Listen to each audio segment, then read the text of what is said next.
Price lord. ಕರ್ತನಲ್ಲಿ ನನ್ನ ಆತ್ಮೀಯ ಸ್ನೇಹಿತರೆ, ಇಂದು ನಾವೆಲ್ಲರೂ ಧ್ಯಾನಿಸುವಂತಹ ದೇವರ ವಾಕ್ಯ ಸಂದೇಶ ಯೆಶಾಯ 37ನೇ ಅಧ್ಯಾಯದಲ್ಲಿ 35ನೇ ವಾಕ್ಯ. ನನಗೋಸ್ಕರವಾಗಿಯೂ ನನ್ನ ಸೇವಕನಾದ ದಾವಿದನಿಗೋಸ್ಕರವಾಗಿಯೂ ಇದನ್ನು ಉಳಿಸಿ ಕಾಪಾಡುವೆನು ಎಂದು ಹೇಳುತ್ತಾನೆ. ದೇವರು ಒಂದು ಉಳಿಸಿ ಕಾಪಾಡುವುದಕ್ಕೆ ಯಾರಾದರೂ ಒಬ್ಬರು ನೀತಿವಂತರು, ನಂಬಿಕಸ್ತ, ತನ್ನ ಭಕ್ತರಿದ್ದಾರ ಅಂತ ಆತನ ನೋಡ್ತಾರೆ. ಈ ವಾಕ್ಯದಲ್ಲಿ ನನಗೋಸ್ಕರವಾಗಿಯೂ ನನ್ನ ಸೇವಕನಾದ ದಾವಿದನಿಗಾಗಿ ನಾನು ಅದನ್ನು ಉಳಿಸ್ತೇನೆ, ಆ ಪಟ್ಟಣ ಕಾಪಾಡ್ತೇನೆ. ಹೌದು ನನ್ನ ಸ್ನೇಹಿತರೆ, ಇವತ್ತು ನೀವು ನೀತಿವಂತರಾಗಿದ್ದೀರಿ, ನಂಬಿಕಸ್ಥರಾಗಿದ್ದೀರಿ, ಭಕ್ತಿವಂತರಾಗಿದ್ದೀರಿ ಅಂದರೆ ನೀವೊಬ್ಬರಿಂದ ನಿಮ್ಮ ಕುಟುಂಬ ರಕ್ಷಿಸಲ್ಪಡುತ್ತೆ, ಹಾಗೆ ನಿಮ್ಮ ಪಟ್ಟಣ ರಕ್ಷಣೆಗೆ ಬರುತ್ತೆ.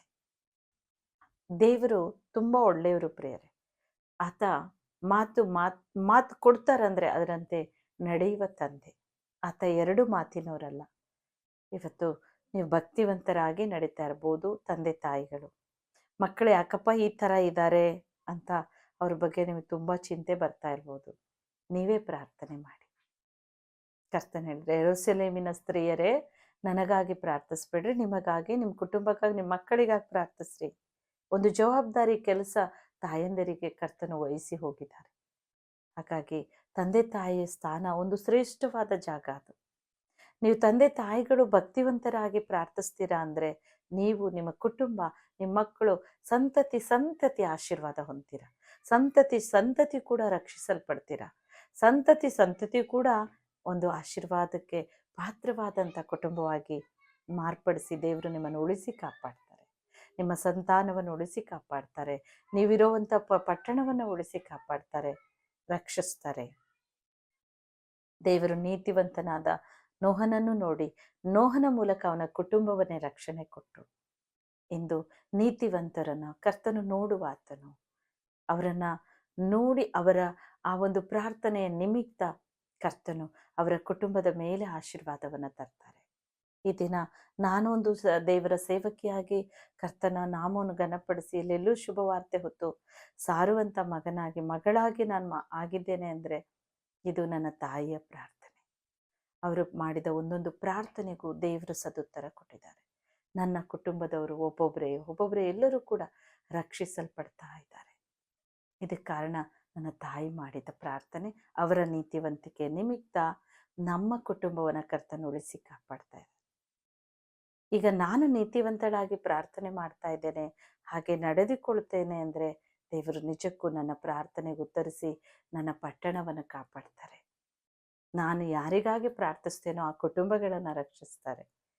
ಹಾಗೆ ನೀವು ನೀತಿವಂತರಾಗ್ರಿ, ನಂಬಿಕಸ್ಥರಾಗ್ರಿ. ಆಗ ಕರ್ತನು ನಿಮ್ಮ ಪಕ್ಷದಲ್ಲೇ ಇರ್ತಾರೆ, ನಮ್ಮ ಪಕ್ಷದಲ್ಲಿರ್ತಾರೆ ಕರ್ತನು.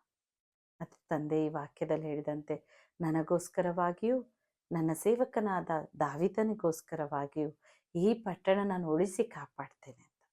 ಹಾಗೆ ಇವತ್ತು ನಿಮಗೋಸ್ಕರ ಕರ್ತನು ನಿಮ್ಮನ್ನು, ನಿಮ್ಮ ಕುಟುಂಬವನ್ನು, ನಿಮ್ಮ ಪಟ್ಟಣವನ್ನು ಉಳಿಸಿ ಕಾಪಾಡ್ತಾರೆ.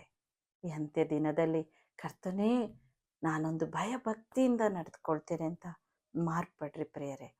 ದೇವರು ನಿಮ್ಮ ಮೂಲಕ ನಿಮ್ಮ ಕುಟುಂಬವನ್ನು, ನಿಮ್ಮ ಪಟ್ಟಣವನ್ನು ರಕ್ಷಿಸಿ ನಿಮ್ಮನ್ನು ಹೇರಳವಾದ ಆಶೀರ್ವಾದದಿಂದ ತುಂಬುತ್ತಾರೆ.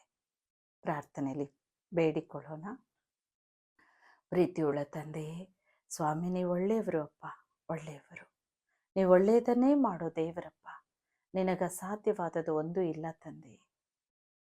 ಪರಿಶುದ್ಧ ಆತ್ಮ ದೇವರೇ, ಈ ದಿನ ನನ್ನೊಂದಿಗೆ ಸೇರಿ ಯಾರ್ಯಾರು ಪ್ರಾರ್ಥಿಸ್ತಾ ಇದ್ದಾರೋ ಒಬ್ಬೊಬ್ಬರ ಮೇಲೂ ನಿನ್ನ ಹಸ್ತ ಇಡು ಕರ್ತನೆ. ಅವರು ನೀತಿವಂತರಾಗಲಿ, ಅವರು ನಂಬಿಕಸ್ಥರಾಗಲಿ, ಅವರು ಪರಿಶುದ್ಧರಾಗಲಿ, ಅವರು ಭಯಭಕ್ತಿಯಿಂದ ನಡೆದುಕೊಳ್ಳೋರಾಗಲಿ. ಅವರ ಭಯಭಕ್ತಿ ನೋಡಿ ಅಪ್ಪ ಅವರ ಕುಟುಂಬವನ್ನು, ಆ ಪಟ್ಟಣವನ್ನೇ ಅಪ್ಪ ಅವರು ಏನೇನು ಮೊರೆ ಇಡ್ತಾ ಇದ್ದಾರೋ ಅವರ ಪ್ರಾರ್ಥನೆಗೆ ಸದುತ್ತರ ಕೊಟ್ಟು ಅವರ ಜನಾಂಗವನ್ನೇ ರಕ್ಷಣೆ ಕೊಡು ಸ್ವಾಮಿ. ಆಶೀರ್ವದಿಸು ಅಪ್ಪ. ಈಗಲೇ ನಿನ್ನ ಆಶೀರ್ವಾದ ಅವರ ಮೇಲೆ ಇಡುತ್ತಾ ಇದ್ದೀಯ, ಅದಕ್ಕೆ ಸ್ತೋತ್ರಮಪ್ಪ. ಅವರನ್ನು ಮುಟ್ಟಿ ಬಲಪಡಿಸ್ತಾ ಇದೆಯಾ, ಸ್ತೋತ್ರ. ಅವರಿಗಾಗಿ ಸ್ವಾಮಿ ಆ ಪಟ್ಟಣವನ್ನು, ಅವರ ಕುಟುಂಬವನ್ನು ಉಳಿಸಿ ಕಾಪಾಡ್ತಾ ಇದೆಯಾ, ಸ್ತೋತ್ರಮಪ್ಪ. ಒಂದನೇ ತಂದೆ, ನಿನಗೆ ಮಹಿಮೆ. ಜೀವವುಳ್ಳ ಯೇಸುವಿನ ನಾಮದಲ್ಲಿ ನಾವು ಬೇಡಿಕೊಳ್ಳುತ್ತೇವೆ ತಂದೆ.